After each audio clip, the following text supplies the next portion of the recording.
Okay, so good evening and welcome everybody to today's webinar session. Thank you to everybody, all the participants who have spared their time to sit down and go with us for this session. Today's webinar is a collaboration with ISB with the title, Your Career Journey, Work or Study First. Now, first of all, let me introduce myself. My name is Hilal Shauki from Biomedicine 2020, and I will be your host for today's webinar session. So before we start, I would like to give a very warm welcome to our moderator, Sir Richard, and our very special guest speaker, Pri, for sparing their time and for joining us here today in this webinar session. So ladies and gentlemen, we as students have a choice to either pursue further education or master's degree, or we can pause there and head on to the real world and start working. Both choices have their own pros and cons, and both choices have their own roads ahead. But the main question is, which is the best? Work first or study first? That question will be answered by our speaker, Pri, in today's webinar session. All right, so before we get on with today's webinar, there are a few tiny announcements that I would like to inform all the attendees here today. First, please stay muted throughout the webinar session to avoid any interactions or interruptions while the speaker is presenting. Second, since this is a webinar, please be active and interact during the webinar session. Third, if you do have any questions, please refrain yourself from unmuting and asking the questions in the middle of the webinar. And if you do have any questions, you can drop them in the Q&A box below. And after the webinar is done, we will have a Q&A session where we will try to answer all of your questions. And finally, at the end of the session, there will be an evaluation form link sent through the chat box below. So please fill it in before you leave the meeting, because that will count as your attendance for today's webinar session. Okay, so those are all the announcements. Without further ado, to start off today's webinar session, I would like to hand over the stage to our moderator, Sir Richard. So Sir Richard, the time is yours.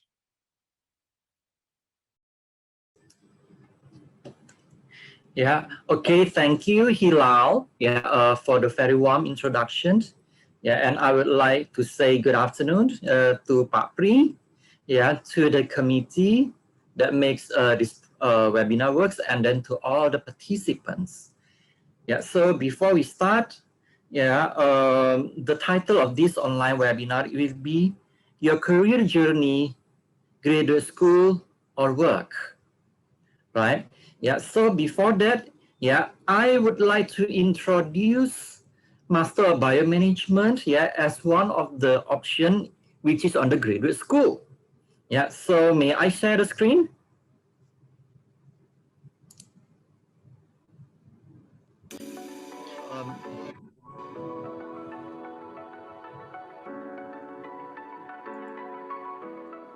Hello, my name is Giri Ganapati, and I'm currently working in Sampurna Financial Group as MIS Data Analytics for Marketing Department. I'm also currently taking a Master in Biomanagement in I3L School of Business. MBM has also given me the opportunity to work together in a project with an established company such as Calbe International. Together, we perform a market research in Vietnam to know more about their profitability in terms of digital marketing, so that we can create a content that will suit the needs of their market. From this project, I learned a lot of things, such as it doesn't matter actually what you think when you're trying to make a marketing strategy. You have to base everything based on what the consumer wants. And how to know that? It's through the market research. In addition to that, we also gain information about their healthcare needs and also their preferability in their digital marketing. For example, one city prefers to have a video rather than an article, etc.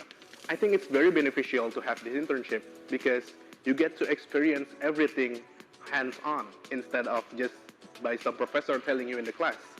As Albert Einstein said, the only source of knowledge is through experience.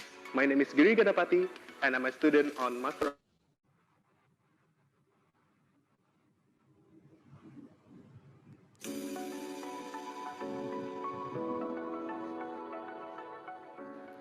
My name is Ayu Aisha, and I'm currently a student at I3L School of Business Master in Biomanagement program. I'm currently interning at Calibre International in helping their product expansion to Vietnam. My work involves looking into what type of digital marketing content do people in Vietnam enjoy, and making content that centers around that. From this, I was able to combine my love for life sciences, communications, and marketing to the task that was already given to me. I wish in the future that many life science students can understand that they're not limited in a lab work environment. You can take on so many unique career opportunities, like business. Your skills as a scientist is useful in many different career fields, and you need to know that not all scientists needs to wear a lab coat to work. My name is Ayu Aisha, and I'm a student at the Master in Biomanagement program here at the I3L Business School. Thank you.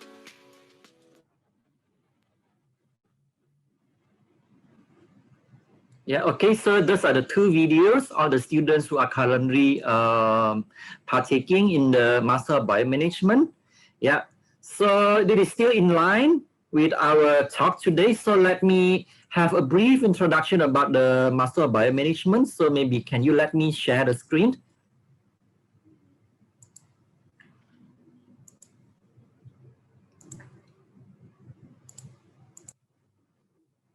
Yeah, so those two videos are from Giri Ganapati, yeah, which is your senior, yeah, 2015, and Ayu Ayesha. Yeah, so currently they are taking the master's program in biomanagement. Yeah, so as we know, this MBM, yeah, since we are doing it in I3L, it is a combination between life science and management. Yeah, so yeah, what we are studying here, we are going to implement the management skill set towards life science-based institutions, company, industries, and etc. Yeah, and etc. Yeah, so yeah, why you are choosing biomanagement, Master of Biomanagement here? Right? Yeah, since all of you, most of you are the life science student, yeah, in what stage at the time, yeah, during the career, yeah, you may want to think, yeah, either you want to sit in the middle up management level, or you want to build a startup in your company, yeah, or you want to combine the business aspect and the management aspect to further sharpen the career goal of your passion in life science. Yeah. Now, the MBM, Master in Biomanagement in I3L, is designed for that purpose, for that very purpose. Yeah. How are we going to do that? Number one, we are going to work on the real-life consultative project from a life science company. Yeah. So the MBM will have a collaboration, yeah, with a healthcare, with biotechnology, yeah, with a pharmaceutical company, with hospital, yeah, with many other life science-based industries, so that we are able to solve the problem, sharpen our analytical thinking, yeah, and then we implement all of the research and analysis, yeah, so yeah, we can equip ourselves, yeah, to face the highly competitive world in life science-based company. Yeah, so we have been working in several companies, and we also now, yeah, have the internship program, yeah, available with Calibre International, which I will describe later. Yeah, number two, we also have the marketing and strategy simulation, which is utilized by the World Top Business School. Yeah, so there we will build up our decision making. Yeah, and then we are testing the market theories and etc. so that we are getting better and better way, yeah, to predict, to analyze, yeah, and then to implement decisions. Yeah, since now, you know, life science are quite pure on the hard science, yeah, but now when you are entering this, yeah, business and management, you need to be equipped with more and more skills, yeah. Like for example, the marketing insight, Yeah, and number 3, we are also applying the sustainable business strategy model, yeah, by the World Best Business School. Yeah, and then from here, just like the previous uniqueness, we are also implement ways of learning a problem solving base, yeah, so that you are able to face the world bigger challenges using the values driven approach, yeah, so that you can make a difference compared to the others. Yeah, and then it also allows you to partake in the double degree, yeah, from both Switzerland and the UK, yeah, for those who you prefer to do this. Yeah, and then, yeah, the best of all, you will gain international network, yeah, because we will have a annual conference, yeah, which is mandatory for the students, so that you are able to meet students with different universities, different cultures, and then team up with them, yeah, and build up your portfolio, whether it's in the leadership, whether it's in the innovation, yeah, solving problem, and etc. Yeah, so the implementation in MBM is 50% online and offline. Yeah, but since this pandemic, it will be conducted online. Yeah, so you will be interacting with faculties, yeah, from various expertise. Yeah, so the curriculum here, yeah, we will have 4 pillars of management plus the elective courses, yeah, which allows the student to focus on the more specific areas. Yeah, we are also opening those, yeah, who wish to pursue, for example, in food, healthcare, or other life science companies. Yeah, sorry, life science-based industries. Yeah, and then as I mentioned earlier, the career options when you take the graduate school, yeah, will be the middle up level, because now you are equipped with the capability of organizing people, organizing financial and budget, yeah, foreseeing the market, right, and then the business strategy, yeah. So life science, yeah, although you are able to know about the science, you know about how to create products, it will mean nothing, yeah, when you do not know how to manage until the commercialization level. So this is why MBM is here as well. Yeah, so we have a several role model. Yeah, the most obvious one is Kalbe, which is one of the biggest pharmaceutical industries. Yeah, all of the founders, yeah, and the commissioner board, yeah, are very well versed in biomanagement. Yeah, and our faculties also consists of people with a very diverse background and have expertise with their own field, right? And then we are also having a collaboration with multiple companies, yeah, whether it is food, biotechnology, healthcare, waste management, yeah, and the government institutions. Yeah, now, yeah, we are opening an internship opportunity for you who are interested to do, yeah, medical nutrition product digital marketing in Philippines. Yeah, so it must be exclusively for MBM students. Yeah, so it will be included in one of the course. Yeah, and then you will need to have a strategy analytical thinking, yeah, and drive innovation brand growth, because you are facing with real world, yeah, with real situation. Yeah, so for you who are passionate with this, yeah, you may contact Evan with the number. Yeah, and then we will process you through the interview, yeah, with the 2 batches, and then the Kalbe International will conduct interview to you too. Yeah, and the period of internship will be 4 months from September to December 2021. Yeah, so for those of you who are interested, you can contact, yeah, this number at the top left, yeah, with Evan Yovian. Yeah, so thank you very much. That will be all, yeah, for the short explanation about the Master in Biomanagement. Yeah, right now, I would like to invite our very honored and distinguished speakers who are very well versed in the career planning, career journey, and the human resource management, as he is experienced, I think, more than 30 years, ya Pak, ya, in an international setting some more, Pak. So without further ado, I would like to invite Pak Pri Notowidigdo. Yeah, good afternoon, Pak. Good afternoon, Pak Richard. Yeah, how are you, Pak? I hope you are well today, and we are meeting for a second time again, Pak, for this career webinar, Pak. I'm feeling fabulous. I just got my vaccine this morning, Yes. so I'm raring to go.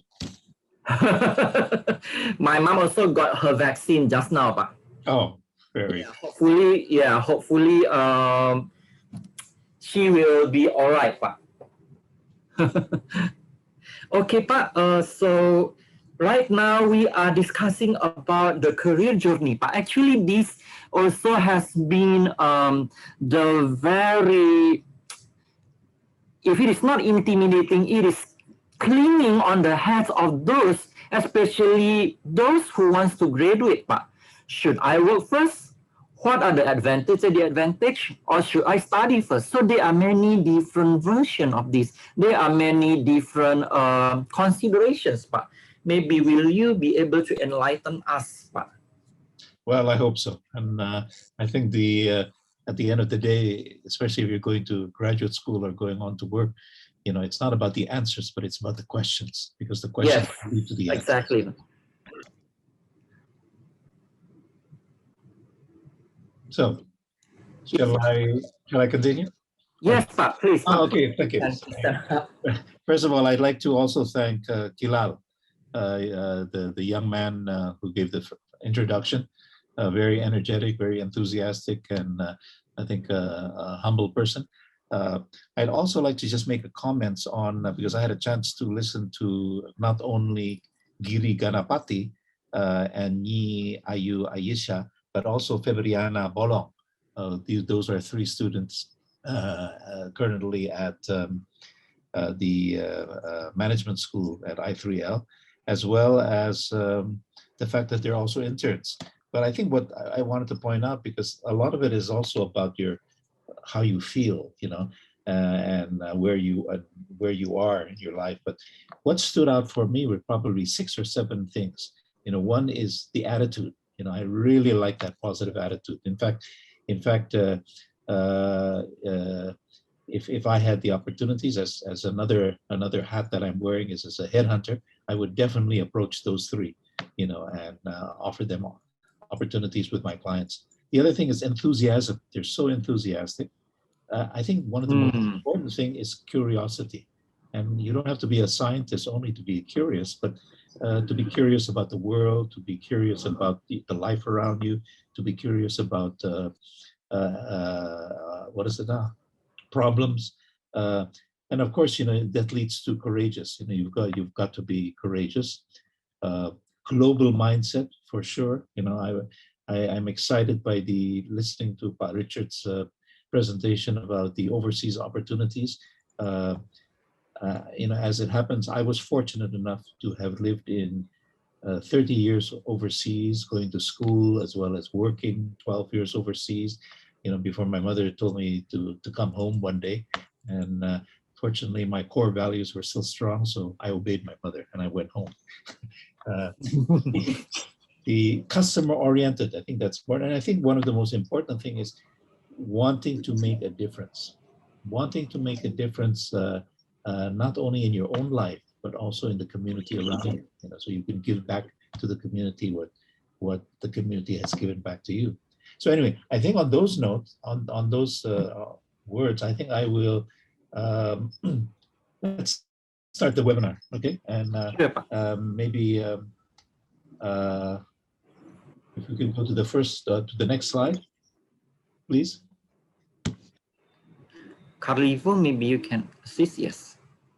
Okay, so 3 questions that I'll be addressing here. So one is, should I go to grad school or go to work?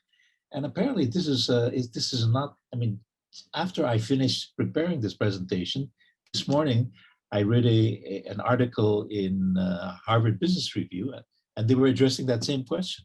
So it was interesting to note that some of the issues they raised, we'll be also talking about in this presentation. So if you're interested in looking at a HBR perspective, you can check out the Harvard Business Review. But given the reality of VUCA, that's volatility, uncertainty, complexity, ambiguity, and that's the reality we live in. For a number of you, especially the younger ones, I know you have a little bit more flexibility, but for me and my wife, we have been in lockdown since a year, since March of 2020, and surrounding us, all this volatility, all this uncertainty and ambiguity. So what is the best decision for you, okay? Given all this, go to work or go to grad school. The second point is, and this is something that I remember I got asked this when I was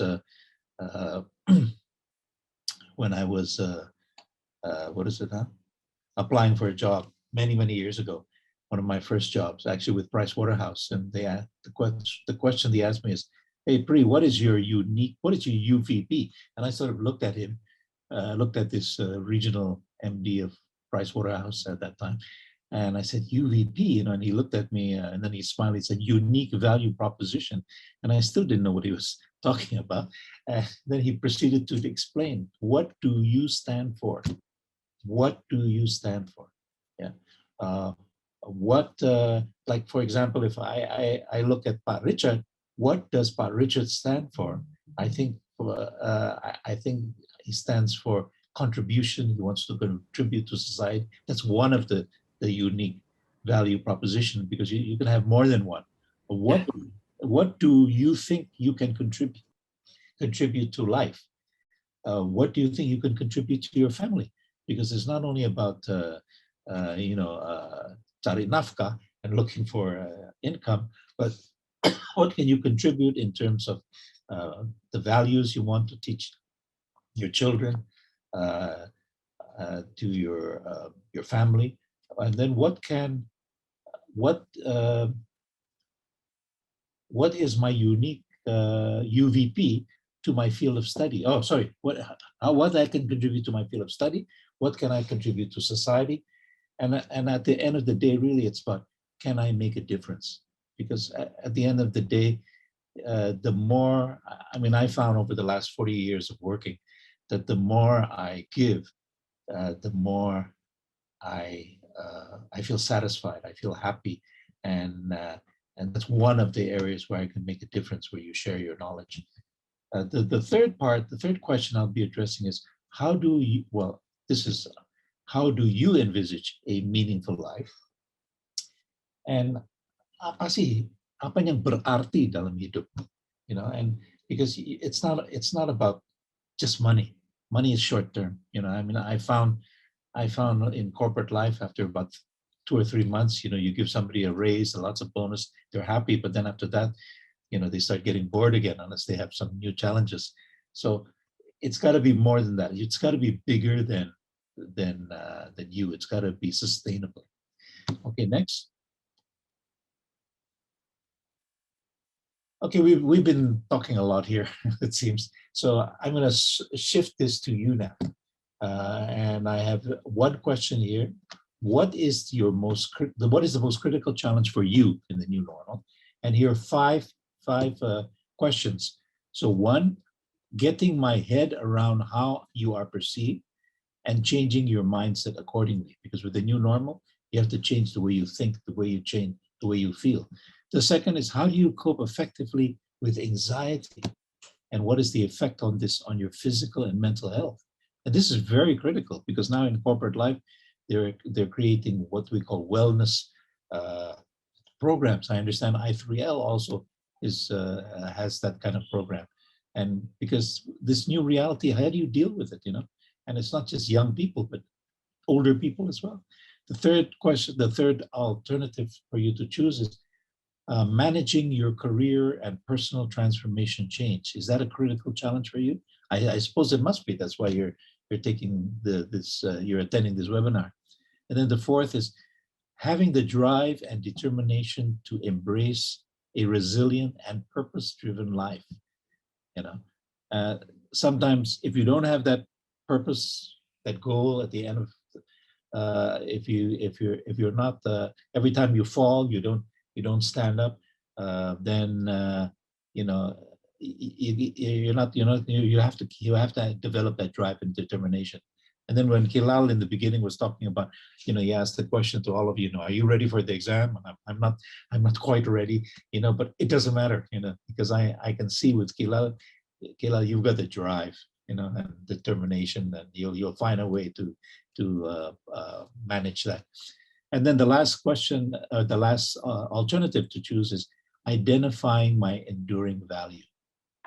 And embracing it in an authentic, in a real way that's true, and actualizing. Okay, so I pass it on to Kilal or to Evina or somebody for the polling. Okay, so the polling link has been sent in the chat box below. You can all click it, and you have 20 seconds, right, Pa? Exactly. Yes. 20 seconds to choose your answers, and after that we'll close it and we'll review the results. So 20 seconds starts now.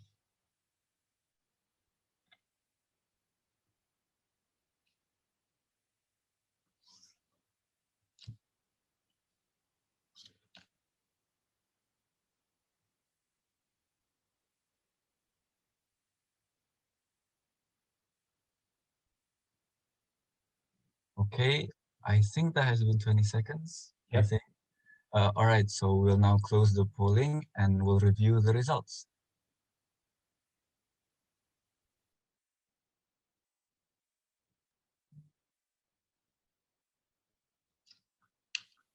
Okay, so if we let's start with the second one. It says that coping effectively with anxiety and the effect on my physical and mental health, 39.7%. And that's most of you. That's the majority of you, are having to deal with that. And at this point in time, I think you have to take advantage of I think in here we talk about churhat, but whether you're churhat with your best friend, or churhat with your boyfriend or girlfriend or parents or seniors or whatever, but that really helps, to be able to talk about that. If it really gets bad, if you're really shaking like that, then get some professional help. It's okay, it's very normal, and I'm seeing a lot of that. People coming and asking, and how do I deal with this, and okay. And then the second one, that number 4, having the drive and determination to embrace a resilient and purpose-driven life. I know sometimes when it's really down, when I'm feeling down, and I'm saying to myself, oh my God, am I going to make it or not? I only have two more hours to study this, or 2 more or short time to deal with this. And I have to remember, what is it that I want in life? I have to step back. What's important for me in life? What are the things that are key values that will enable me to do that? And then that really helps to drive and determination. Sometimes if I can't intellectualize like that, I basically just go next door, next room, and then I look at my wife staying there and say, that's it. I gotta get up and drive, and determination. Or when my daughter was still a kid, that really drove me to drive my. So you got to find that purpose. Okay. If I look at the next one, number 3, managing your career and personal transformation change. Listen, this is an ongoing thing. Life is WIP. Life is work in progress. I am still when the COVID, the pandemic hit a year ago, all sorts of things happened in my life. I lost what is it now, monthly income, regular one. I had to become more entrepreneurial, and then I decided, well, I'm going to go back to school. So can you imagine? And I'm still currently taking another course online in the UK, and apparently I'm the oldest one there. At 73 years of age, The professors have responded, have remarked to me. They said, you may be the oldest, but you're the most talkative, and you ask a lot of questions, and they like that, because it highlights the curiosity and the drive. So the more questions you have about anything, the more that will push you. The last one is identifying my enduring value, and that's really that's work in progress, but you just gotta practice it. If you think that your enduring value that is, and we'll talk about that in the next polling, is to give to society, fine. If it's to make a little bit of money, to make money and live well, it'll change. It's always rotating. And then the last one on the number one is getting my head around how I am perceived and changing my mindset accordingly. This is a tough one, particularly in Eastern society, where how people perceive you is so important.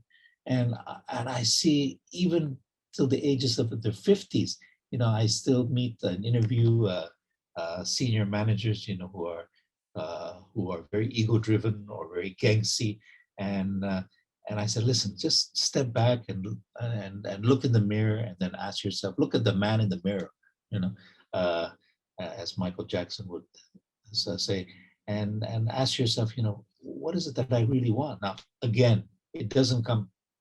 The mirror may be smudgy, may not be clear, but you got to keep on looking hard. Okay, so let's move on to the second one, which gets on to the question of next. What is your enduring value? What is your UVP? What is your unique value proposition? So one, it may be your enduring value is you've got great hard skills. Your data analytics, like Gita Kanapati, is great. And those are technical skills, and they're important. But what else is there? Or two, I don't have any technical skills, but I learn new things quickly, because you're open to learning, you're curious, you're innovative. Innovative means that you're willing to ask the crazy questions, and then when you're trying to make a decision on grad school or work, ask the crazy questions, because that will lead you to the answers that will make more sense to you. How do you envisage making a difference in society as a scientist? This is number two. Number three, you're a risk taker, and you can be called a calculated risk taker. So you have a lot of ideas, and you envisage yourself as a future entrepreneur, whether in health sciences or in something completely different. And then the fourth one is, you believe that you have good soft skills, attitude, affective social skills, oral and written skills, and effective management know-how. So the 3 and 4 actually are, I really admire that. And I'm not trying to embarrass you, Eli, but I think you're definitely in the 3 and 4 category. Okay, I pass it on to Kilal to organize the polling. Thank you. Okay, so the second polling should be open by now. And like before, you have 20 seconds to choose your answers. And after that, we'll close it and reveal the results. So 20 seconds starts now.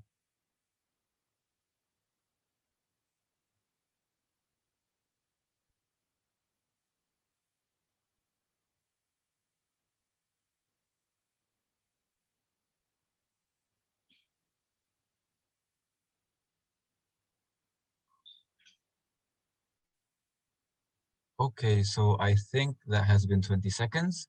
The polling will be closed and we'll reveal the results.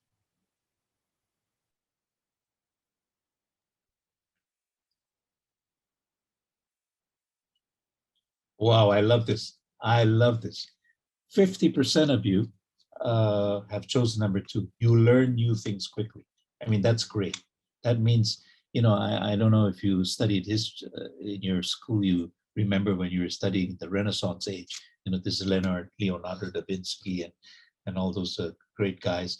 And they were called Renaissance people, or Renaissance men or women, because they were so curious that they picked up many skills. So Leonardo da Vinci was not only a painter, he was an inventor, and he was what have you. So this is great, and that will help you a lot. If I can comment on 4 good soft skills, actually right now, soft skills are the big things, and companies are looking for people with the soft skills. If you have technical skills and soft skills, well, you've got it made. But if you don't have it, as much technical skills as soft skills, it's okay, because soft skills untuk pendekatan is so important, in life. The next one, number 1, is you're proud of the hard skills, and be proud of that. And particularly if you're into data analytics, that is very a growing and in demand skill that they're looking for. And number 3, you're a risk taker.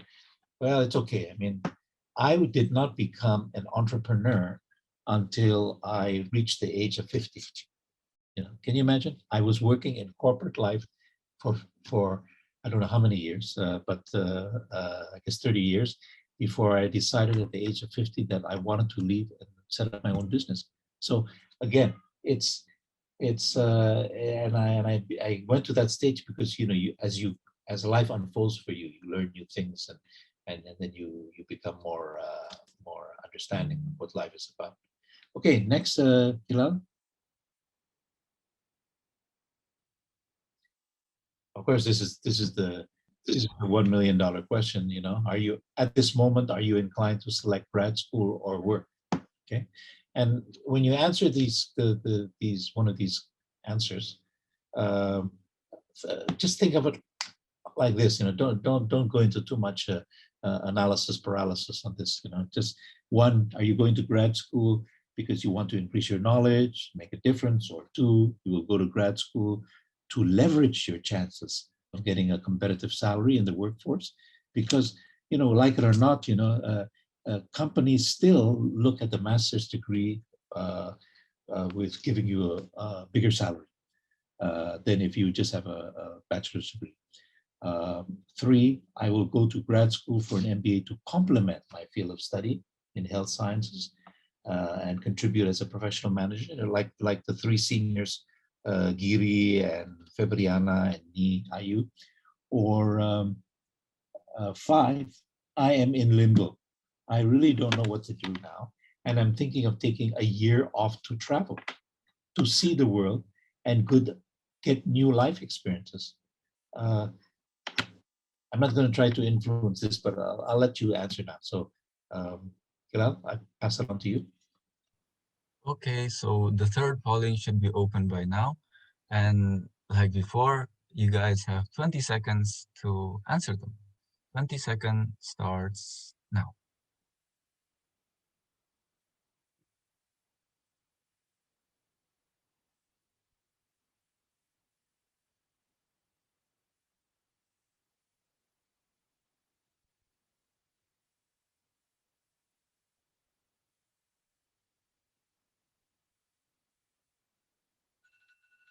Okay, so 20 seconds is up. And now the polling should be closed and we'll reveal the answers.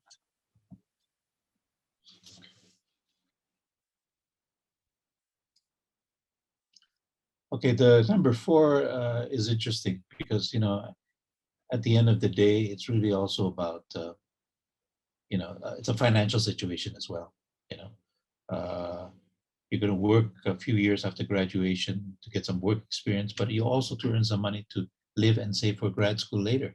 And if you do well in the organization, what I wouldn't say often, but what can happen is that they want to keep you because you've been contributing to the organization, and you can get a scholarship from them, or they will foot the bill for your MBA. So I mean that's very tempting, in that regard.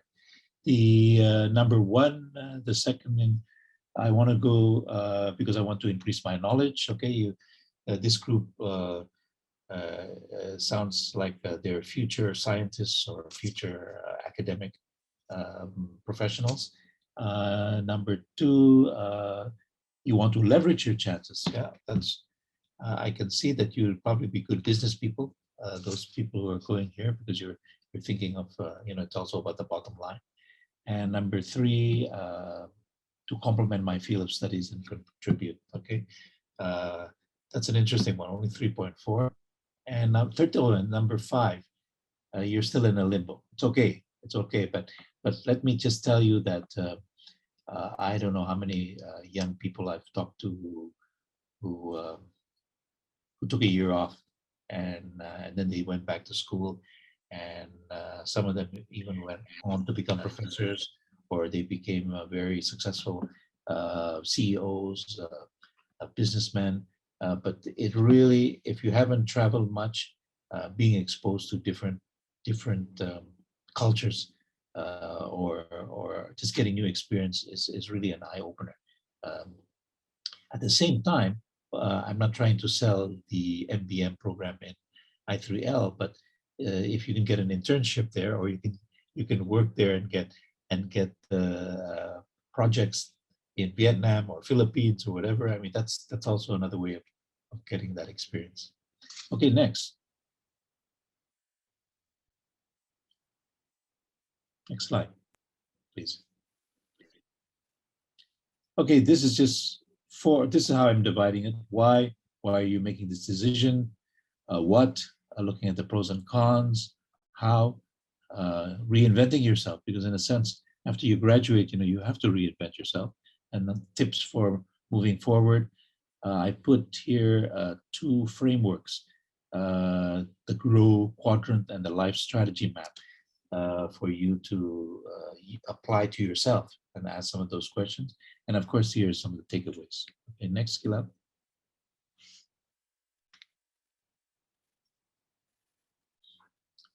Okay, we'll just move on to the next one. Okay.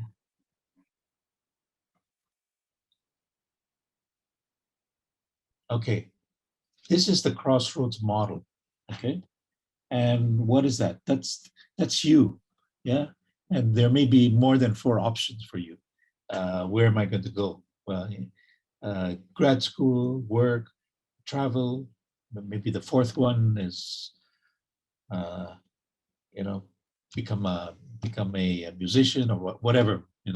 But if you look here, and this is not something that you have to answer now, but it's something that you should take back later. When you have a moment, whether it's just 5 minutes, 3 minutes, answer one of the questions if you can. The questions are easy, the answers are a little bit difficult. So if you look up on the top half, and we look at number 1 here, the question is, what is the beckoning road for you? What road beckons you? And a number of you have answered, well, actually traveling beckons me. I'm tired after 4 years of studying. Or it might be something completely different. Actually, the master's program beckons me because I'm getting more and more excited about what I've learned at the undergraduate. Or no, I gotta work because I've been wanting to get some life experience. Or this one, the dream road. Yeah, the dream road is something that you've thought about in your dreams, or that you've imagined, that you fantasize. And this is something that and it's not what your parents think is good for you, but it's something that you fantasize. My wife Yanti had a friend who apparently is an accomplished musician and wanted to become a classic pianist, a professional pianist, but his parents said, no, you will not do that. You will take a medical degree. So he took the medical degree, and he said to Yanti, my wife, that, well, it's a good thing that medicine was okay for me. In other words, he passed. And then after he got the medical degree, he said, I still want to become a pianist. So he went and became studied to become a pianist. And apparently now he's become an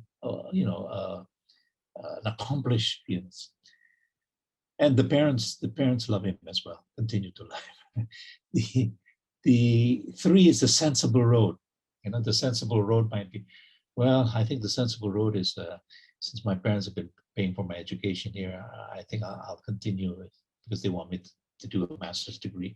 And you know, like the answer of my wife's friend who eventually took the medical career or medical degree. 4, this is the road back. The road back is basically you're really not moving, you know, but you're saying maybe I should look back on, maybe I studied what is it now? One field of health sciences, but actually I'm getting intrigued by data analytics. So maybe I'll go back to school. You know, I think one of you, if I'm not mistaken, I think Payel, if I'm not mistaken, I think you're heading for your second degree, if I'm not mistaken. But you know, I mean that this is she's a very curious person and wants to learn so much. This one, the 5th one, is the familiar road. You know, familiar road is you're playing it safe.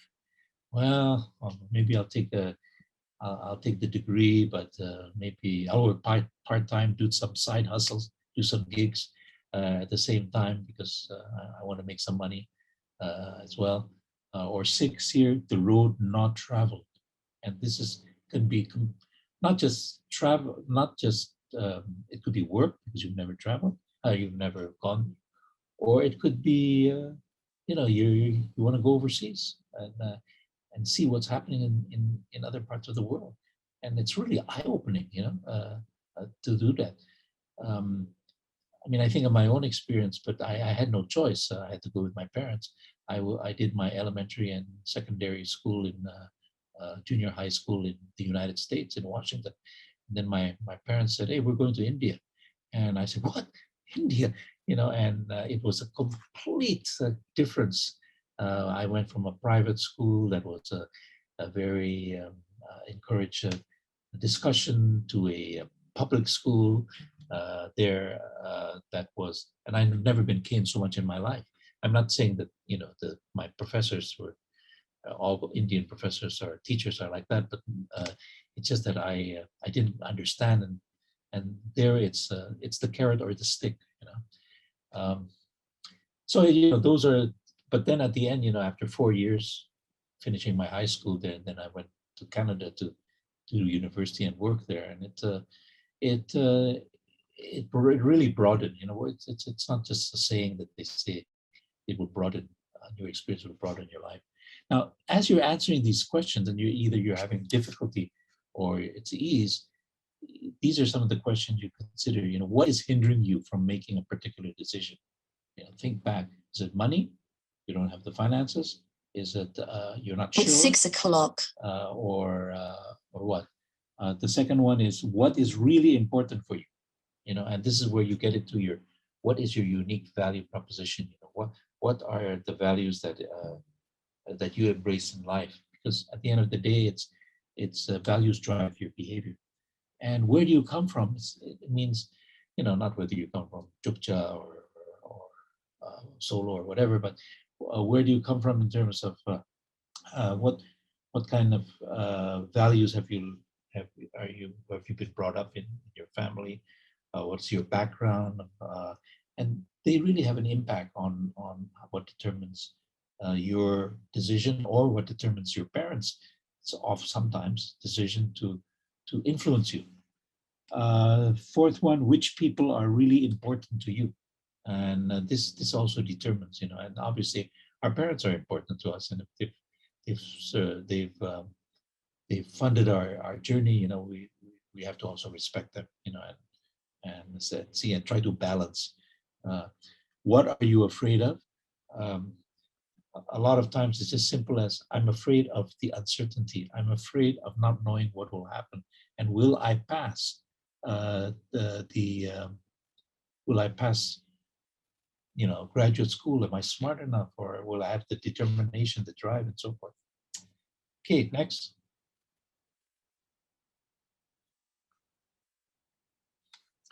Okay, let's look at look, step back, and I know all of us are experiencing the new normal, but let's step back in terms of the impact of the new normal on work and look at some career trends. Okay, next.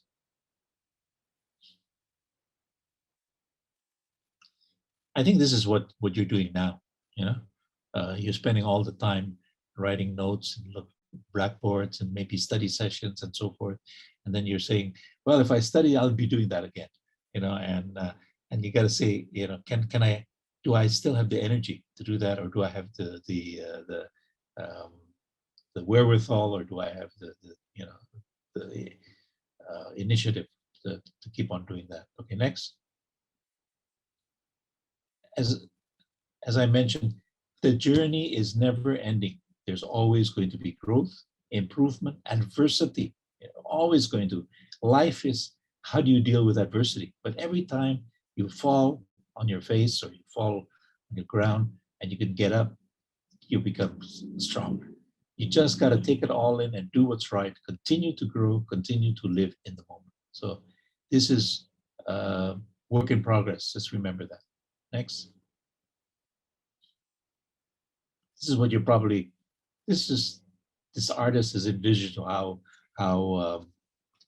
all of you are. You're all running probably, and if you're not running, you're running on the spot.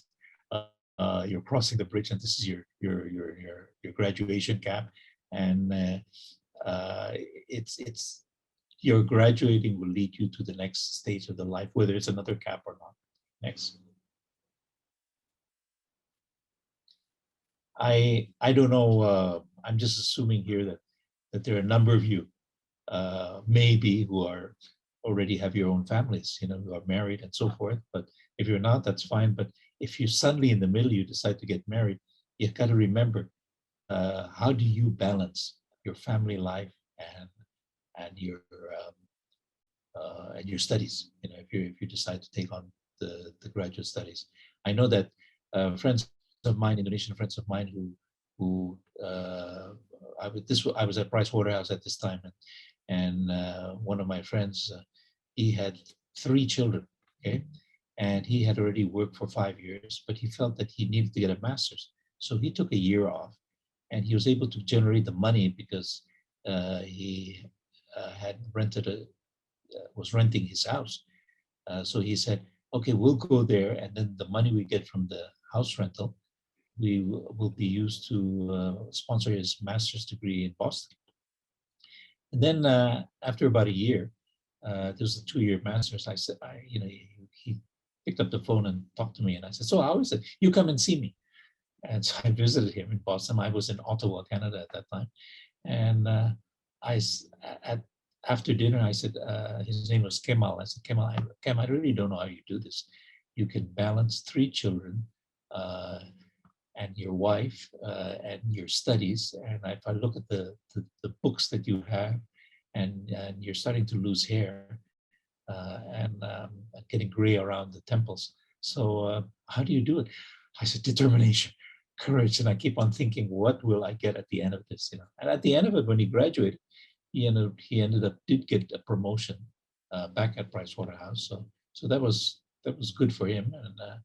And he did very well and eventually became the CEO of Price Waterhouse in Indonesia. Okay, next. Okay, let's look at some tips here. Reinventing yourself. Next. Okay, trends to watch. Next. So this is the new and next normal of work. So if you notice here, new skills needed for all workers. So you're already moving fast, and already you're graduating in health sciences, which is a relatively technical degree, technical skills there. Now, since the new normal, since the pandemic, a number of companies have had to close, and those who didn't close, they offered the workers opportunities to reskill or upskill themselves by offering them 6-month training. And those of you who are now in students, you have to start thinking, like data analytics is one skill that is that is really in demand at this point. The next one is new rules for leaders. Well, it's no longer about I'm the boss and you're my subordinates and you obey me, but it's about embracing. You know, the leader has to turun tangan sekali-sekali, or sering turun tangan, and look at not just the bottom line, but look at the mental health, the uh, the happiness of his employees. Changing real estate, you know, more and more. Like I was at CIB Niaga for 7 years, and I've after I left in April, and then that's when the pandemic hit, and there was more and more remote working from home, and then uh, uh, the uh, company real estate means that you don't need an office. You know, you in some companies you have what's called hoteling. You move from desk to desk, or people I used to see frequently, you know, be working with their laptops and their computers on their laps at Starbucks, or even I remember taking the subway, the metro here, and people would just wait and take any time to do any work. You know, sit on a bench and take out the laptop. Physical distancing, you know, I think the challenge again for is you're not going to be able to do face to face. I would like to think. I was listening to a speech by President Biden, and he was saying that he was so proud to say to his the American people that by July the 4th, you know, he looks forward to having people being able to get together in small groups, celebrate the 4th of July, and have barbecues in the backyard and so forth. Well, I think it depends. Not all of America is quite there because, but I think that's already a you know, a realization that we even though there's that physical distance, the social distance, we still need the opportunity to touch people, to see people face to face. Remote work, we talked about that. Rise in remote work tools to boost productivity. For me, last week I had to give a presentation to the University of Antwerp in Antwerp, Belgium, and I thought I was fairly comfortable with Zoom, but they're using Blackboard Corroborate platform. Apparently, it's what they use in Europe a lot for teaching, and I was my learning curve was so steep, and at the end I had to say, listen, you got to help me, you know. So they were kind enough to give me some coaching on that. Mental well-being will be of great focus. This is increasing, you know, and we have to deal with that. You have to look at some of the things that can help you, you know, whether it's churhat or whether it's doing Pilates or whether it's fitness. And for me, it's fitness every day. You know, I do at least half an hour to an hour of walking, running on the spot, you know, on my treadmill, exercise, stretching, and what have you, you know, to keep my physical state of mind. And it's where physical health comes to play. Mental health, meaning I talk a lot on Zoom, you know, or on WhatsApp. Pick up the, you know, communication it's become more frequent. My daughter is working with her husband in New York, and we are talking on WhatsApp or almost video WhatsApp almost every 2 days or so, and just to see her, even if it's only a short period of time. Frequent contact is better than you see somebody for 2 weeks, but you don't see them for a year before you go to the 2 weeks. Okay, next. Okay, top important skills: ability to work in a team, ability to work with a wide variety of people. And I think this is where the MBM program in I3L, I think is very attractive. I'm not trying to sell the program, but it's attractive because of the opportunity to work with different people and from different countries, ability to solve complex problems. This is a great thing, and your program, I think, offers that. And if you work, you will have that basis to do that, to help you to solve complex problems, ability to build, sustain, and expand network of people. This is so key, to build your network, not only with your friends, younger people, people older than you, people much older than you, And I know that for me, I welcome when I have an opportunity to relate with people who are much younger than me. I learn from them as well. Time management, okay, and this is something that's work in progress. I think Hilal, you and I are very similar in that. We work right till the end. Okay, next.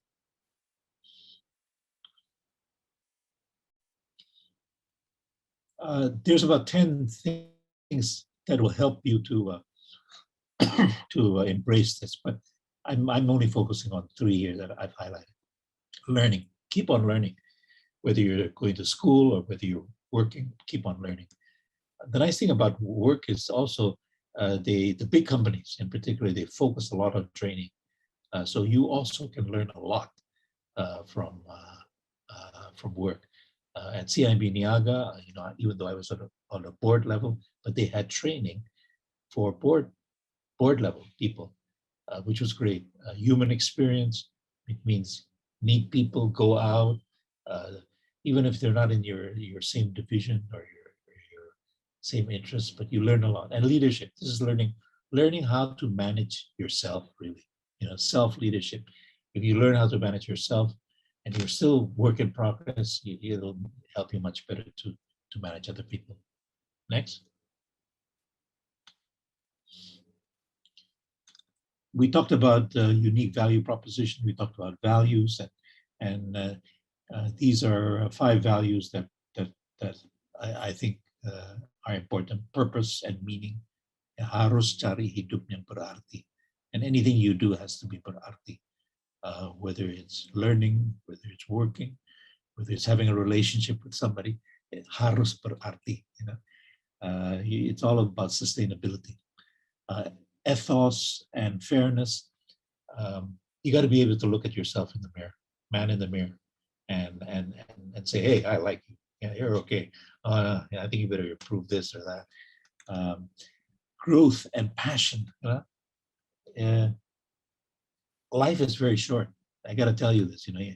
I find as the year unfolds, for me, it seems shorter and shorter, and yet I want to learn so much. I want to grow because as I learn more things, I feel there's even more things to learn. So you have to be passionate about growing, not only in terms of learning new things, but also learning about yourself and about other people. Collaboration and personal relationship, for me, this is probably the one I really highlight. You have to want to collaborate, and it's okay. Don't feel so sungkan to ask. I had a message from somebody and said just before the webinar and say, "I'm sorry, sir, for contacting you directly. It's okay." I said, "Nah, it's not a problem. In fact, I love it. I appreciate it that somebody wants to say hi to me, because at the end of the day, when you say hi to somebody, when you ask somebody a question, you honor that person, and you have to remember that. Transparency and openness. Okay, I think you have to be open. That's the one way to reduce your anxiety, by the way. Next. Okay, I think we just go on to the next one. Skills. Okay, now when you look about skills, it's not just technical skills, but it's also non-technical skills. And I've chosen again three skills. These are all according to the World Economic Forum, and I mean, it's a good place to see great research. Active learning and learning strategies. And active learning is being there in the field and you learn things. Creativity, originality, initiative. Harus berani, ask the tough questions, ask the crazy questions, because that's where you get your ideas. Resilience, stress tolerance, and flexibility. You build this to reduce your anxiety level. Mind, body, and soul.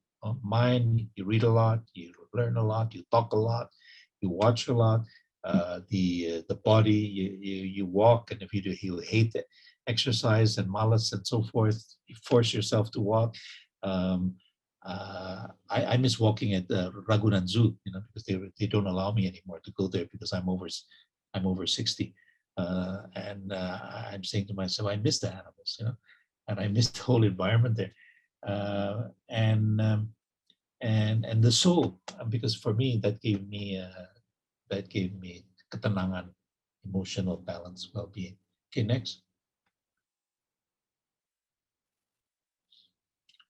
Okay, we've already talked about this, so I'll go quickly through this. You have to try to develop agility through ambiguity. So if something is ambiguous, accept it. It's uncertain, accept it, and just say, okay, how am I going to get through this? Mental resilience, again, and if you're feeling low, hug somebody, and I tell you, if you hug somebody that you love, or you hug somebody, even your parents, they will make you more resilient. Integrity in action. Do what you say that you will do. We mindset. Hey, listen, don't be in your ivory tower or in your cubicle or whatever. If you're not sure about something, if you want insurance, remember, you have your classmates, you have your friends. It's a we. And then you have to have a big love for solutions. At the end of the day, you move forward in life if you find a solution. And as you find solutions to little things and big things, you just grow. Okay, next. Okay, next again.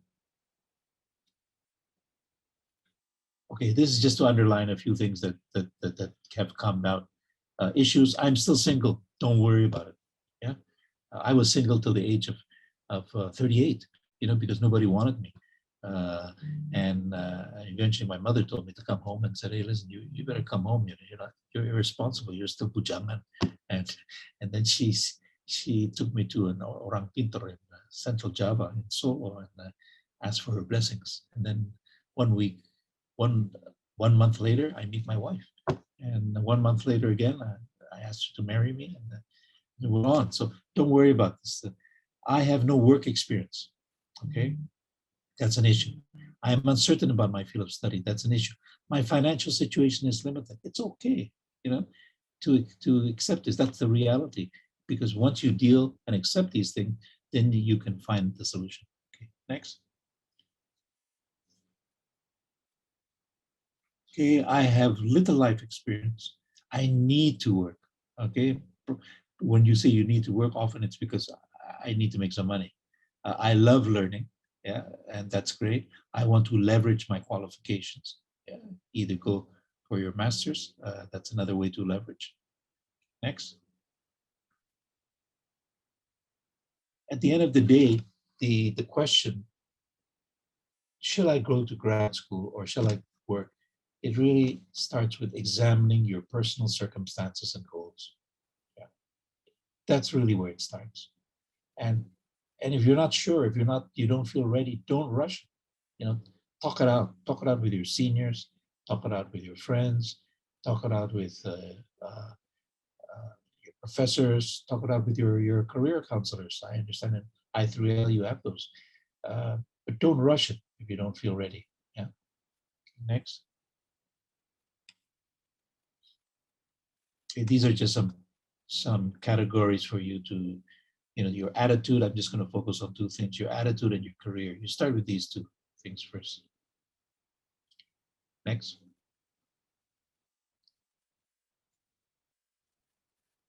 Maybe just keep on pushing it. Keep on pushing the button so that it'll appear. I think I had originally put it on phasing in and phasing out.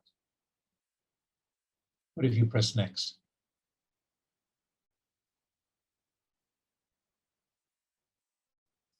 Does it work? This is, great. Okay, keep on. That's it. I think one more. Keep on pressing. Oops, keep on back. Okay, it didn't work. So this one actually, for some reason, it didn't come out the way I wanted to, but it's okay. But the objective is really to reinvent yourself, and you have to step back and you use this framework. You take time, after the webinar or whenever you have a moment, and ask yourself, what is the goal that I want? And here I've used this as an imaginary. This is an example of a growth frame of a. So I imagine that. My goal is to reinvent myself professionally and personally.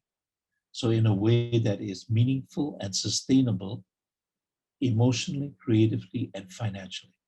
And the reality is, I'm just making an assumption here, 21 years of age, I'm energetic, I'm feeling at a crossroads, I have a limited financial situation, I'm graduating soon with an undergraduate degree, I am a high honors student, would still like to increase my knowledge in my field of study, I'm still single, I'm drawn to getting some work and life experience. Now, when you write this down, the power of putting something on paper, and especially, whether you write it with I'm still a paper and pencil guy. I'm old school, and I find that it has more impact if I write pen on paper or pencil on paper. But you can put it on your computer here, and the minute you write it down, you suddenly find things on opening up. The options I put here: continue your studies, to find work, take a year off, or get a teaching or research assistantship at the university. Okay? And then what you will do is, and this is based on this thing, this is your action plan. You consult with your seniors, professors, career counselors, family, and friends. You do a cost-benefit analysis. Again, put it on paper. Put it down on paper. Based on your personal circumstances and goals, you find side hustles or gigs. Just again, doing something different. It helps to create some creativity there. Increase activities to strengthen your personal and professional brand online. I think this is really key. If you haven't done it, do it now. Go to LinkedIn and invest in LinkedIn. That has got to be one of the best creations I've ever seen in terms of, because visibility is viability. Yeah, people will only know you if you're visible, and that's what makes you viable. And work on that. And they have so many ways of helping you there. And if you're looking for a job, you can also, there's a place where you can put, job. I put myself in available for consulting work and available for board work, and I'm getting offers every day. Unfortunately, many of the offers, because I put myself open, are in the States and Australia. I'm not in a position to move overseas at this moment in time. Okay, next.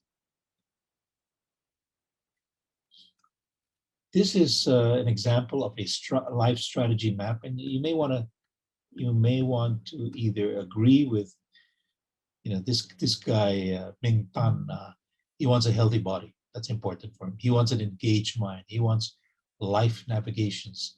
He wants an impactful life, and he wants to leave an inspirational legacy. And then these are some of the details. So a healthy body, lots of sleep. I know many of you probably don't have any sleep now. A balanced diet. At least when I was going to university, I had an imbalanced diet. So many. I was not watching my thing. regular exercise, even if it's only walking, good dental care. I mean, that's really key. And then work and life sustainability. Uh, these are some of the other examples, but that leads to the values for him to be authentic, to be real. Because if you're authentic with other people, you're authentic with yourself. Or if you're authentic with yourself, you're authentic with other people. You're true to yourself. Uh, you want a dynamic balance. It's moving. It's not 50-50 all the time. 1 week you're a good student, but you're a bad son, or you're a bad boyfriend or girlfriend. But then the next week you pick it up. That's a dynamic balance. Greed is good. Love, my karma. You believe in some. If you have a strong vision of where you want to go, you believe in where it's going. How to optimize your life, preparation and purpose. What is your purpose? So if you can get this clear, and it'll change uh, as life unfolds for you. But if you start putting it down on paper or on a computer, it'll have an impact on you. Okay, next. Okay, we're down to the last thing here. It's no, keep on going, Gila. Next. Okay, so the first takeaway number one is be aware of yourself and start with your values, start with your feelings. And maybe you have crazy feelings, but it's okay. You don't have to tell anybody. But if you tell yourself, and that's probably the hardest sometimes to express feelings to yourself, but emotions, how do you manage your emotions, your thoughts, clarify your thoughts, write them down. Again, I keep on saying, write them down, and your actions and behavior. So all this leads up to your actions and behavior, and then this will go around and around. Okay, next.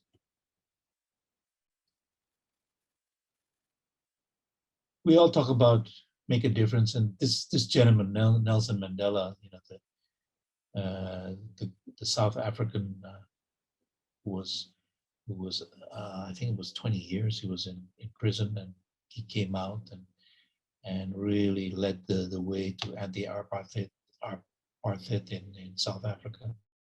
And he talked about education in a informal as well as a formal sense is the most powerful weapon which you can use to change the world.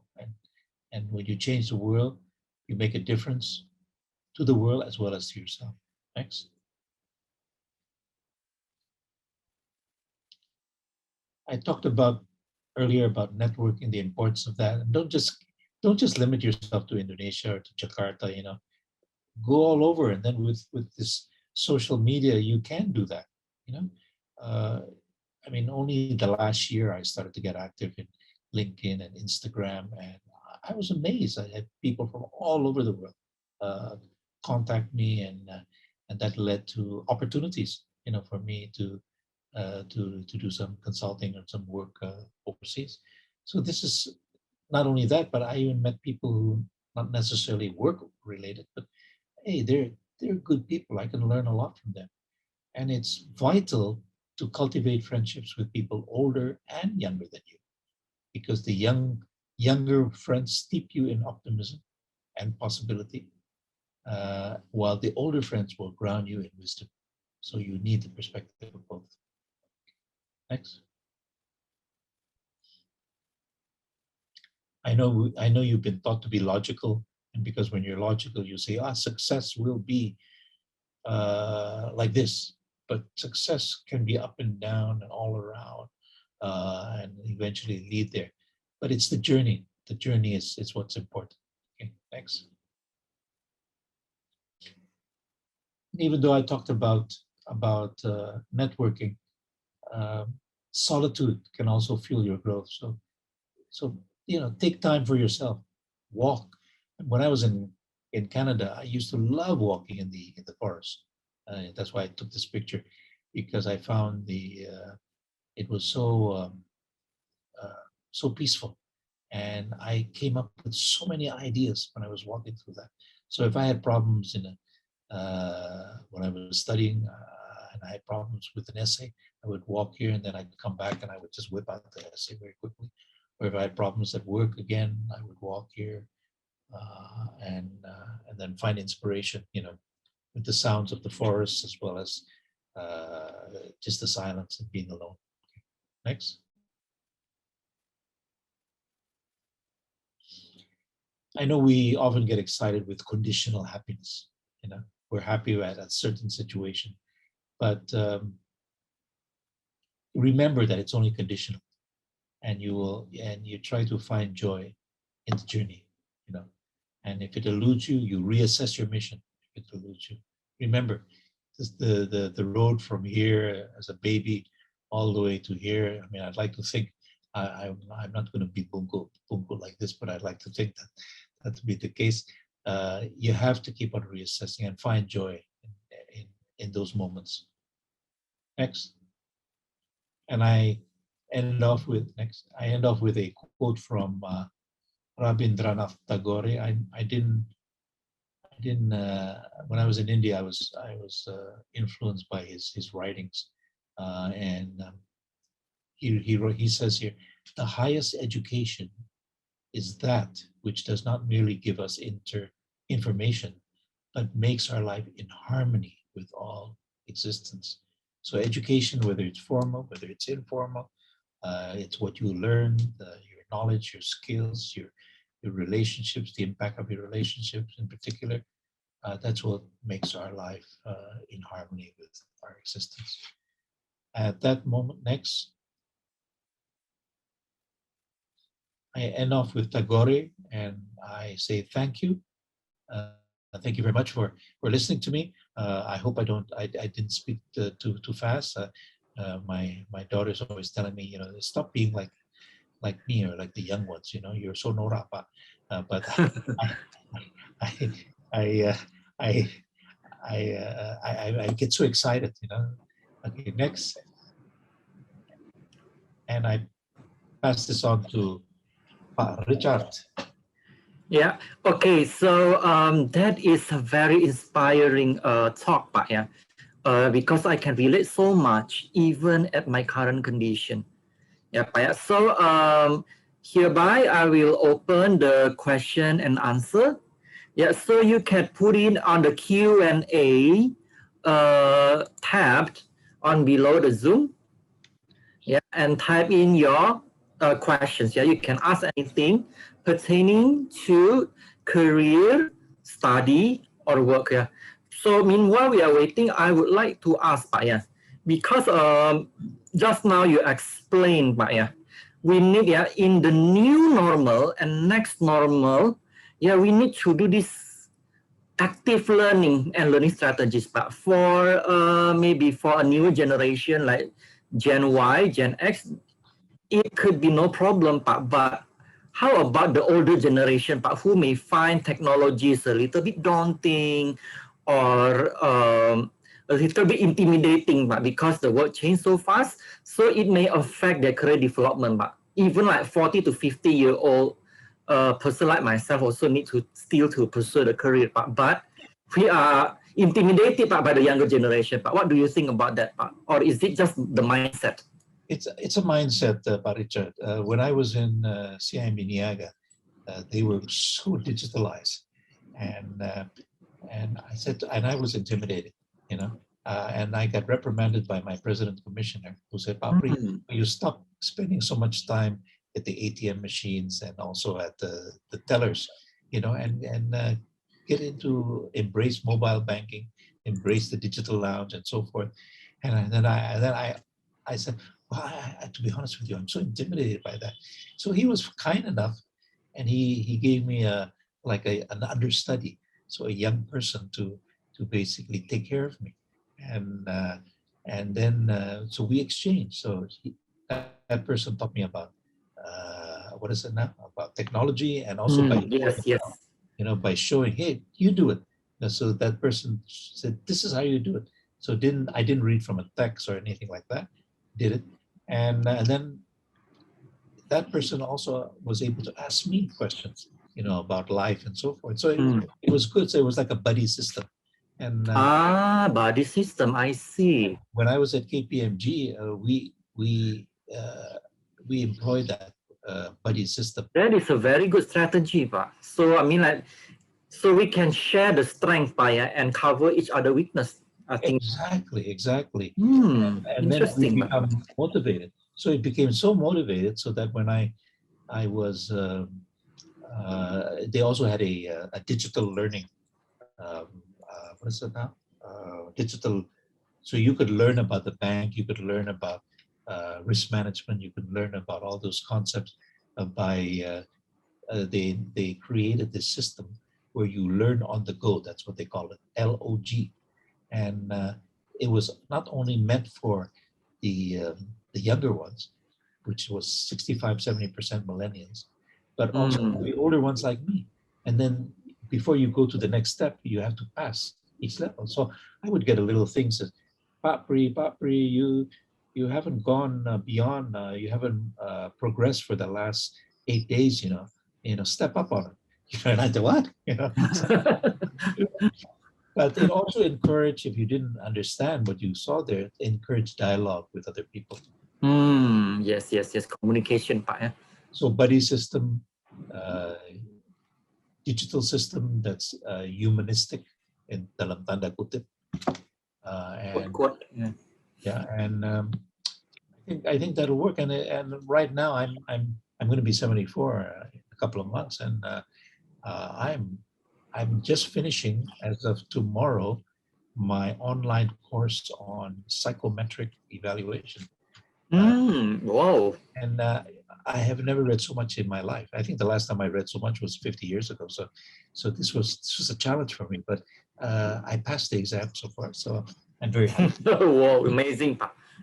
Yeah, so that this is also one of the several takeaways from your presentation, yeah, Pak. So actually, age is not really an obstacle, yeah. Since education is the most powerful weapon, no matter how old you are, your background, and the career path that you want to go to. And we have received questions from Yashrama Saputra. Yeah, so the question is there a more philosophical aspects regarding the field of management? Yes, I mean, if you're interested, there is a philosophical aspect in the field of management. If you want to just study that aspect, it's fine, but that will also narrow your prospect to teaching. So you go in more into research, into teaching, and if you like that, that's okay. Yes, that's okay. I mean, I have a nephew. You can check him out on the website. His name is Matthew Notowidigdo. and he's only he's in his 30s, but he's already a full professor at University of Chicago, and he graduated from MIT, I think, with he couldn't make up his mind, so he had 3 bachelor's degrees, 2 master's degree, and a PhD in biotechnology and computer science and economics, and now he's teaching economics at the Booth School of Management in Chicago. But he is like you, Yashrama Saputra, in the sense that he's very much into the philosophical side, and he enjoys it, and he contributes a lot to the organization. For him, security is important. To have the security of getting a paycheck every month, and also of learning all the time. Anyway, he's an example. His younger brother, on the other hand, is an Indies rocker, Indies music, and has a band and so forth. So 2 completely different tracks, but just to show you that it can be done. So I don't know if that answers your question, Yashrama Saputra. Yeah, so it depends on one's interest, yeah. So it is the okay. And there's also the next one, Hanun. Yeah, Hanun. Okay. So Hanun is concerned about this jack of all trades. But so Hanun is basically having an interest in many different fields. Yeah, whether they are social science or the life science itself, social study and science. But sometimes, people are overwhelmed. Yeah, but with all of these interests, should she just discard some of them or keep up with all of them? So how to compromise in this situation? Well, you choose, it's like what I was saying earlier about how do you balance life. You know, so 1 week you may be a good father and not so good professor. Then the next week you're an excellent professor, and maybe you could be more attentive as a father. You know, but that's the yin yang. That's the balance of that. Now to answer your question, I know it's interesting you say that, because you know, in the banks and also in consulting companies, but in the banks in particular, they rotate you. You know, they rotate you in different, you know, one day you're in human resources, the next you're in marketing, you're doing that because they want you to acquire knowledge. So you knowledge in different banks to understand how a bank works in an integrated way. And the younger ones there now in CIMB, Niaga, for example, you know, they love that, you know, and it's helped to reduce the quitting rate. You know, I mean, the people leave because they get bored, not only because of money or not enough money, but they get bored and then they want more. So if you're a jack of all trades orientation, I would say keep that orientation, because I'm like that. You know, I mean, I find myself reading, doing this and so forth, but you choose something that at the moment it really gives you passion, yeah, and you focus on that, but you still continue to develop, because you can relate, you can bring value to your particular field of study if you can bring in from other fields of study as well, or and you make it alive. I had to make a presentation of the psychometric assessment and to my group that I'm doing in the UK here, and I ended up. I said, gee, I'm getting bored, you know, listening to some of these presentations. They're excellent, but they were so dry. So I made my presentation. I started off with a quote from a poet, from T.S. Eliot, and then I tied in literature into my presentation, and it went well. So I created a lot of discussion. So Hanun, I would say you focus on your current passion. Yes. You have other interests, keep them. But you probably have to balance more on your current one, and then maybe use the other ones to add even more value to your current passion, and then just go with the flow on that regard, and you'll find yourself. I would call you a Renaissance woman. Hanun is a Renaissance person. I don't know if that answers you, Hanun, but you'll definitely be very energetic and very enthusiastic, and headhunters like me will look at you with interest. But may I chip in also, Pak, to share my answer, Hanun, Pak? So basically, like jack of all trades, sometimes it also depends on the aim, yeah, that you want to go for, yeah. Like, yeah, some people maybe, you know, the passion, the motivation is high. If your motivation is high, feel free to pursue as many as you can. Right? Let's say, like for myself, like I am pure scientist, but I am also interested in engaging with the market, know what the market wants, and create the product appropriately. To achieve that goal, I need extra skill to be incorporated other than my hardcore science. Right? So you need to learn more things. So it is also jack of all trades. And so make sure that the skills that you are going to learn and the knowledge are relevant to your primary goals and what do you want to ultimately achieve. And you can ask yourself whether this will help you bring to the end of the road, yeah, or the ultimate objective or not. I mean, this is for my part. Yeah, I think it's good. I like it. Yeah, this is my 2 cents for it, yeah. But I mean, like, of course, Pak Pri can give more insight on that. Yeah, and then also I would like to address questions from Regina Natasha. Yeah, she would like to ask, in building connection with older people, How do we choose the right person or seniors to interact with? What should we do to build connection and trust with older people? Any tips or trick? Well, I think, Regina, the first one is, I had mentioned earlier about LinkedIn. And I find LinkedIn has an interesting framework, to enable you to do that. And in particular, how do you interact with older people is don't just look at their CVs, but look at how they interact in LinkedIn. Look at the contributions, whether they put any postings. Look at their comments. I mean, I do that, and I can do it very quickly.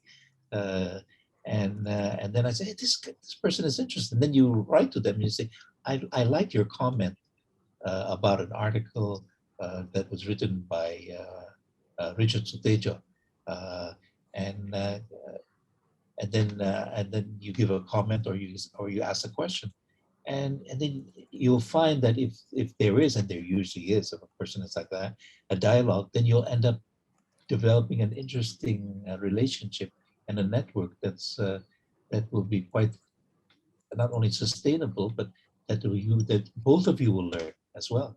And don't forget to also, once you've understood, I mean, it's don't just take, but you also give. Yes. By the way, it's give and take, not take and give. Yes, that's right. But the buddy system, I remember, Pak, you are teaching about the buddy system. So it must be two-way, Pak. So the older people also need to have the benefit for them, not only one way, Pak. So both ways feel more comfortable and more. And then I think you're being in Regina in what is it now? In health sciences. I mean, I'm finding it fascinating. I mean, just having done, this is my third webinar with health sciences, but reading up on that, I said, my God, this is a fascinating area, and I definitely would like to, learn more. And I end up learning more either through talking with people like Richard or with other young people there. So that would be the first one on that I would suggest.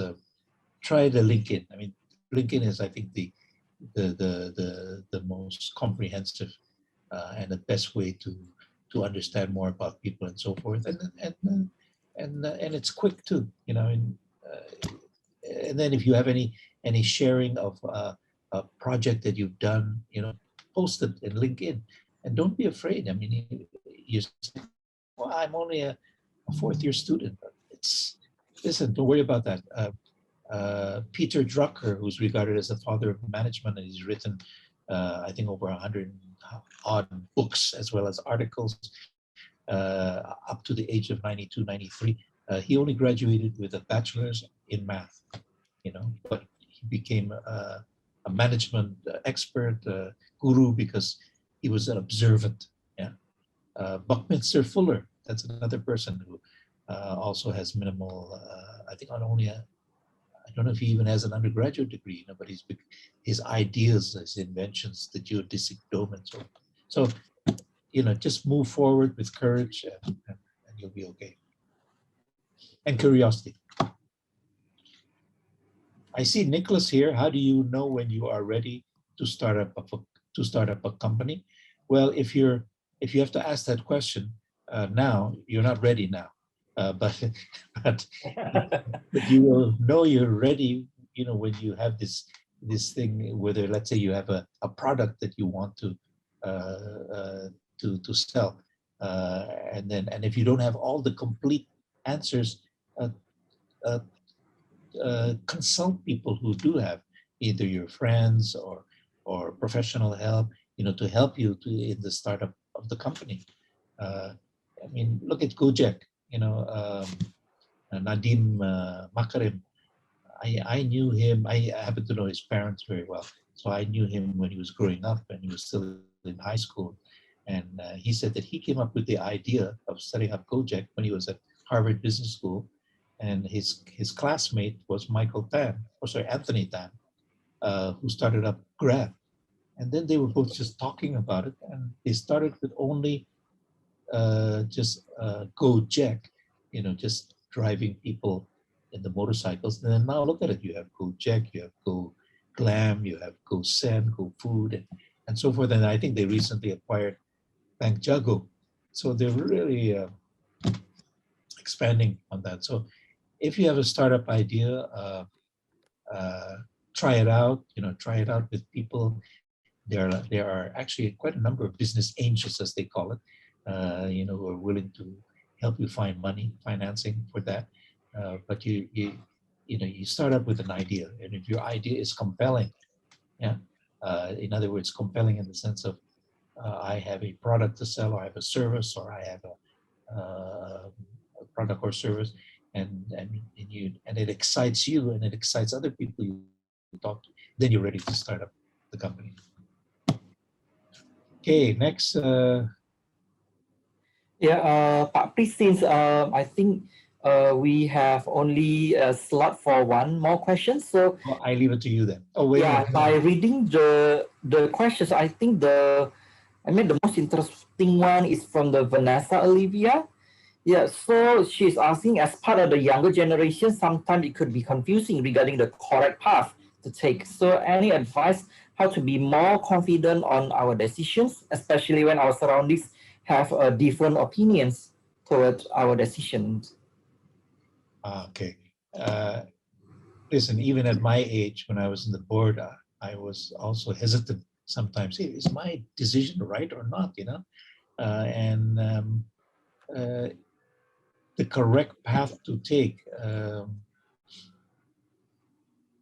There's no correct path in the sense that this will not change. If you find that you're finding after a while that it's not the correct path, then you shift. Yeah, you either shift or you do something about it to improve your situation. So when I went into the banking business 7 years ago, and I had to take two exams on risk management in order to pass, to be allowed in. And I said, risk management, I don't even know how to spell it, but I eventually said, but I'm intrigued by this, So I was very honest with the bank, and they gave me a tutor, for 2 months, and then they helped me prepare for the exam. And then I became more and more interested. And then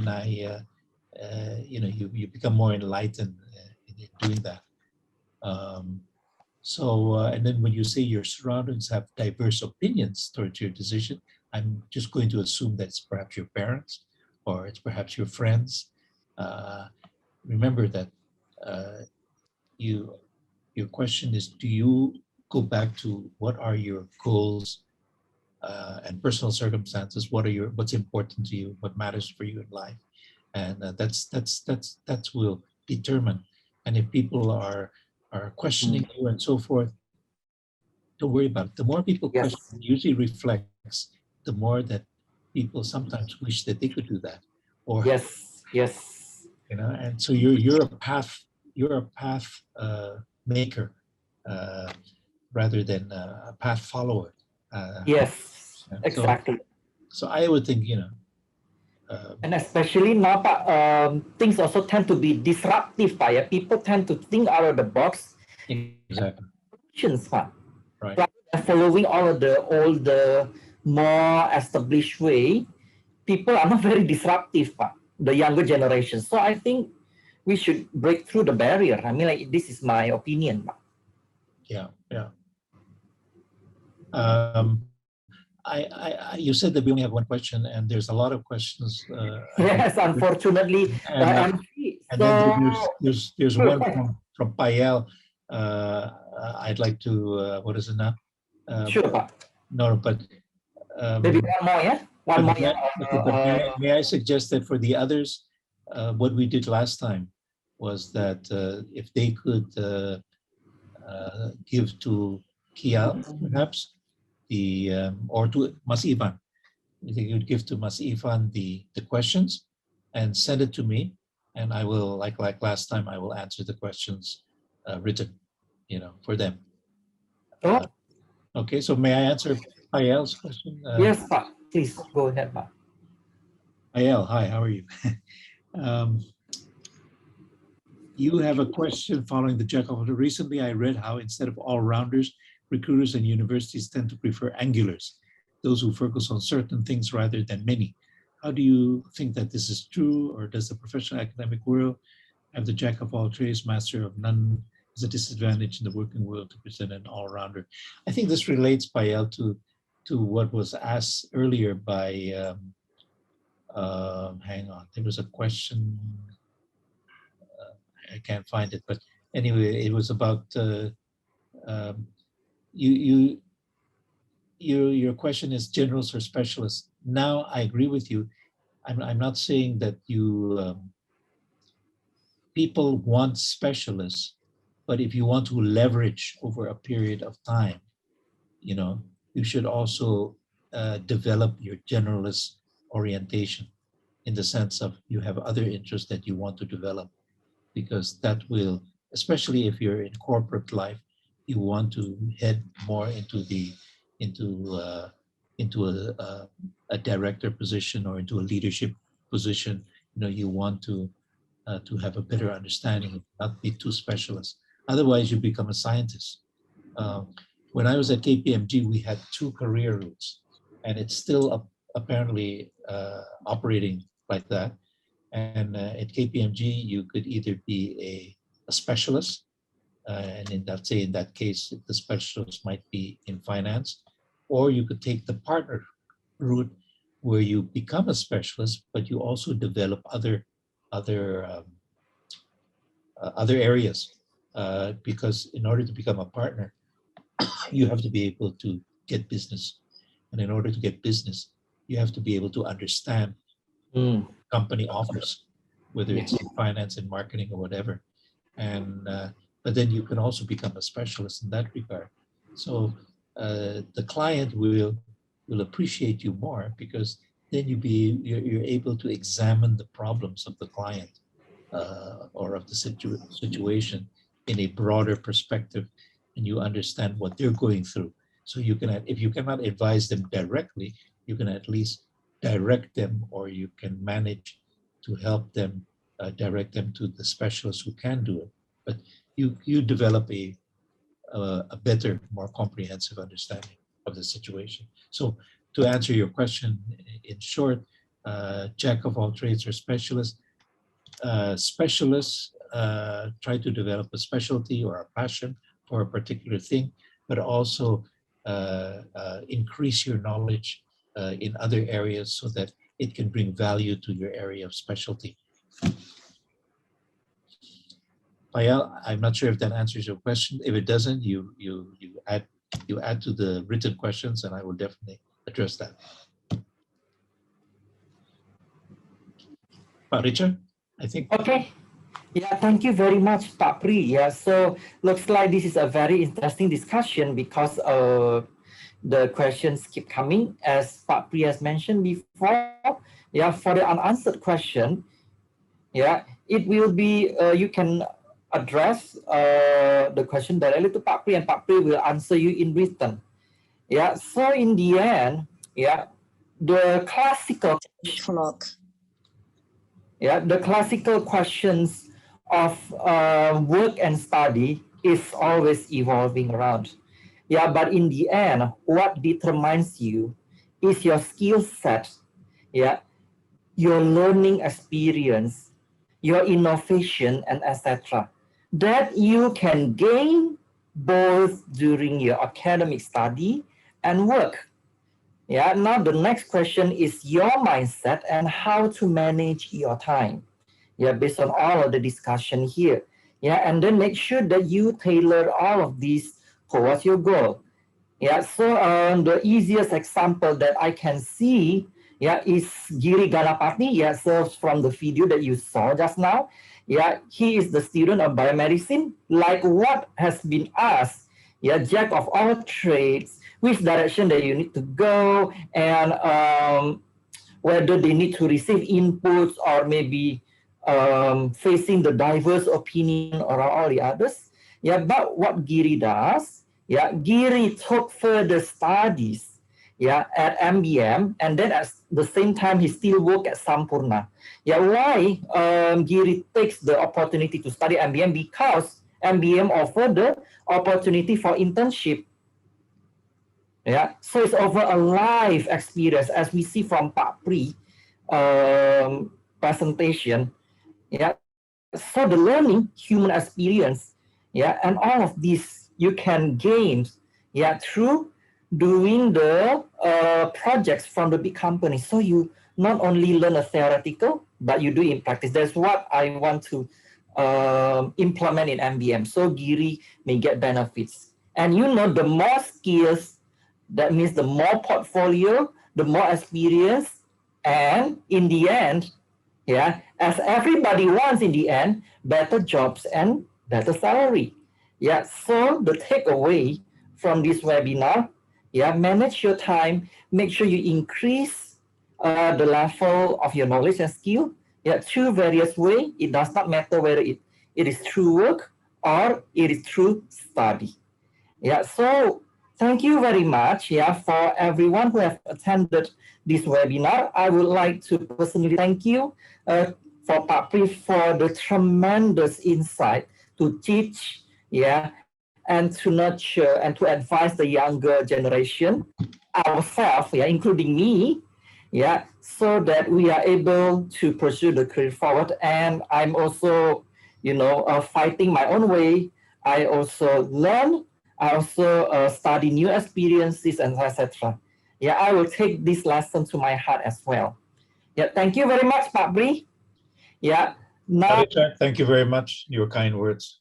And, Yes, and God bless you and everybody. God bless you too, Pak Bri. Hopefully, you will never be bored of coming back and teach out again with your valuable lessons. With pleasure. You honor me all the time. Thank you, Pa. Yeah. So I would like to return this to the MC. Okay, so everyone, that concludes today's webinar session with the title, Your Career Journey, Work First or Study First. Thank you once again to Pak Pri, to our moderator, Sir Richard, and thank you to all the participants for joining us here today. Before we end today's webinar, there are a few reminders and announcements that I would like to make. So first of all, please don't forget that there is another webinar tomorrow from 1 p.m. until 3 p.m. with the title, To Create Impactful CV and Be Confident in an Interview. So please don't forget, and hopefully everyone could join. And once again, as mentioned at the start of today's webinar, there will be an evaluation form handed out in the chat box below. So before you leave the meeting, please fill it in because that will count as your attendance for this webinar session. Okay, so the evaluation form link has been handed out. Please fill it in, and once you have finished doing that, you may leave the Zoom meeting. Thank you and have a nice day.